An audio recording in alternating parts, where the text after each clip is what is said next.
정형외과는 약간 무식한 과라는 선입견이 있어요. 우락부락한 남자들이 와서 쿵쾅쿵쾅 거리고 뭐 뼈도 쿵쾅쿵쾅 맞추고 하는 선입견이 있는데 정형외과는 전혀 그런 과가 아닙니다. 오히려 좀 섬세하고 자기 관리를 잘하는 선생님들이 정형외과에 적합할 수 있다고 생각을 합니다. 저는 정형외과 전문이고요. 정형외과 전문의 이효성이라고 합니다. 현재는 연세본사랑병원에서 견주관절 파트 관련해서 진료를 보고 있습니다. 그리고 어깨에 관한 쉽고 친절한 설명을 하고 있는 채널 어깨친구 채널을 운영하는 운영자이기도 합니다.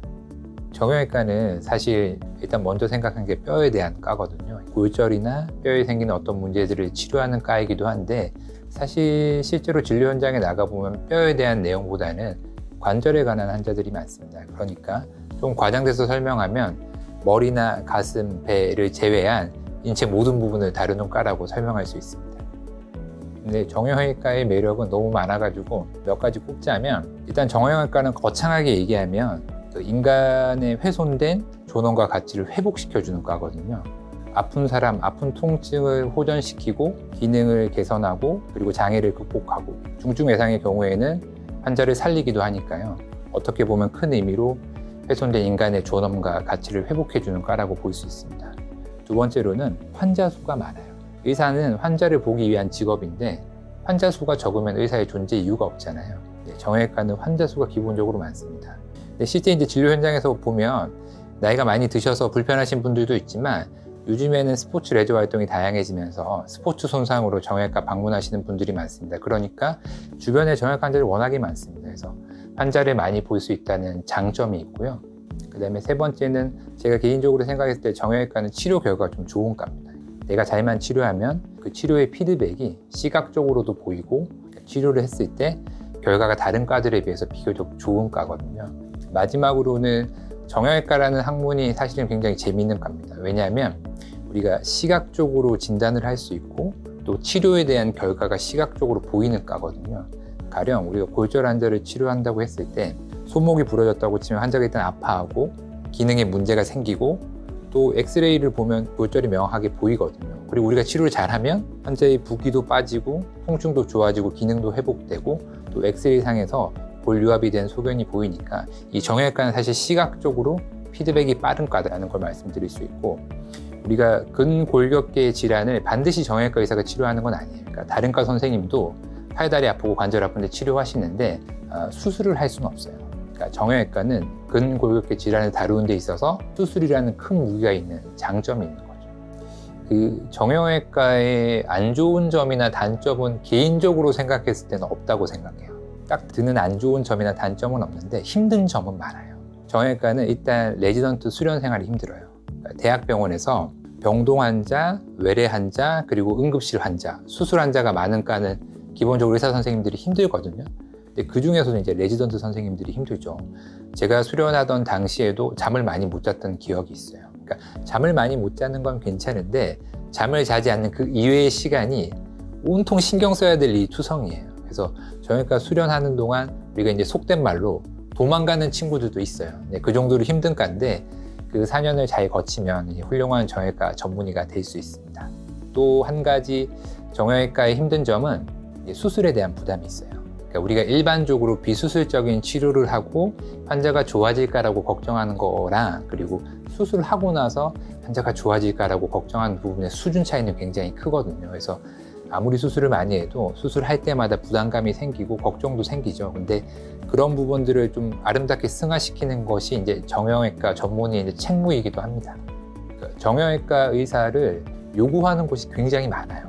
그건 정말 이제 장점이자 정형외과 전문의로서 행복한 부분인데 대부분의 경우 전문의 자격증을 딴 대부분의 정형외과 의사는 봉직이가 됩니다. 그러니까 봉직이라고 하는 거는 대학병원급이 아니라 관절 전문병원, 수부 전문병원, 족부 전문병원, 뭐 기타 정형외과 병원 등에 취직을 하는 거죠.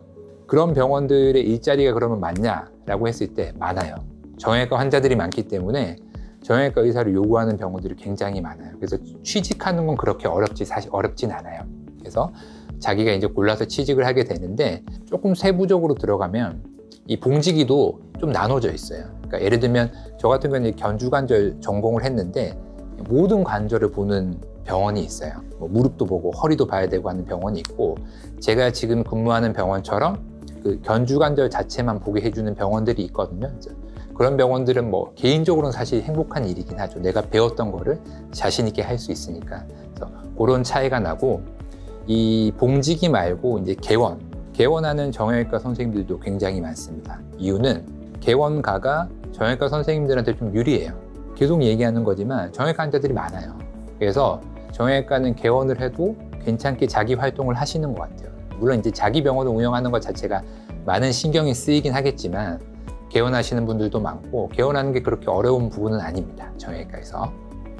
정형외과 전망과 미래는 밝다고 봐요. 왜냐하면 그러니까 연세가 많이 드신 분들이 계속 생기는 고령화 사회이기 때문이고, 두 번째는 이 정형외과가 과학기술에 밀리는 과가 아니에요. 그러니까 과학기술이 정형외과 영역을 침범할 수 있는 게 아니라, 오히려 우리가 수술이나 이런 부분들은 최첨단 과학기술의 힘을 빌어서 점점점 발달하고 있거든요.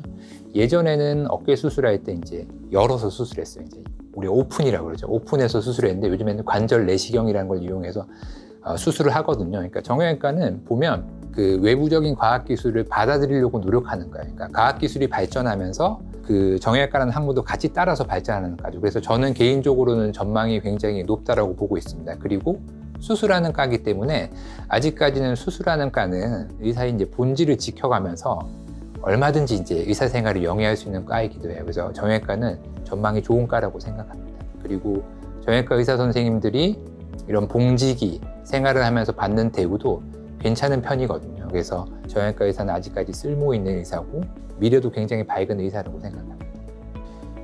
정형외과가 어울리는 학생은 수술을 잘할 수 있는 학생이 어울릴 수 있겠지만, 의대생이 수술을 잘할 수 있을지 못할지는 그건 알 수가 없어요. 그러니까 내가 뭐 장난감 조립을 잘하고 손재주가 좋다고 해서 수술을 반드시 잘할 수 있는 건 아니거든요. 그래서 제가 개인적으로 생각하는 몇 가지 기준은, 첫 번째는 좀 꼼꼼함이 있어야 돼요. 왜냐하면 정형외과는 신체 진찰이 많거든요. 그래서 신체 진찰을 통해서 꼼꼼하게 환자의 질병이 어떤 거일지 추측을 해야 돼요. 그리고 엑스레이, 초음파, CT, MRI 등과 같은 영상 검사를 꼼꼼하게 봐야 돼요.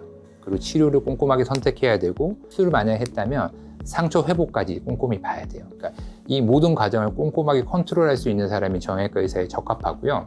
두 번째로는 이 사람이 저는 두 부류 정도가 있다고 보는데, 그냥 결과에 상관없이 이 묵묵히 자기 일을 하는 사람이 있고, 열심히 일하고 그 결과를 얻었을 때 그 성취감을 즐기는 사람이 있다고 생각하거든요. 정형외과 의사는 후자의 경우가 유리해요. 왜냐하면 정형외과 치료는 치료를 했을 때 나타나는 피드백이 커요.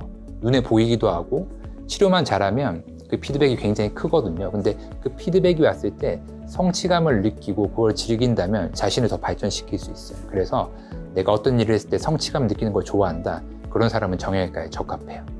제가 또 깨고 싶은 게 하나 있어요. 정형외과에 대해서 깨고 싶은 선입견이 하나 있는데, 정형외과는 약간 무식한 과라는 선입견이 있어요. 우락부락한 남자들이 와서 쿵쾅쿵쾅 거리고 뭐 뼈도 쿵쾅쿵쾅 맞추고 하는 그런 선입견이 있는데, 정형외과는 전혀 그런 과가 아닙니다. 그러니까 제가 같이 일했던 동기들이나 선배 후배들을 봐도 그런 사람이 한 명도 없었거든요. 오히려 좀 섬세하고 자기 관리를 잘하는 선생님들이 정형외과에 적합할 수 있다고 생각을 합니다.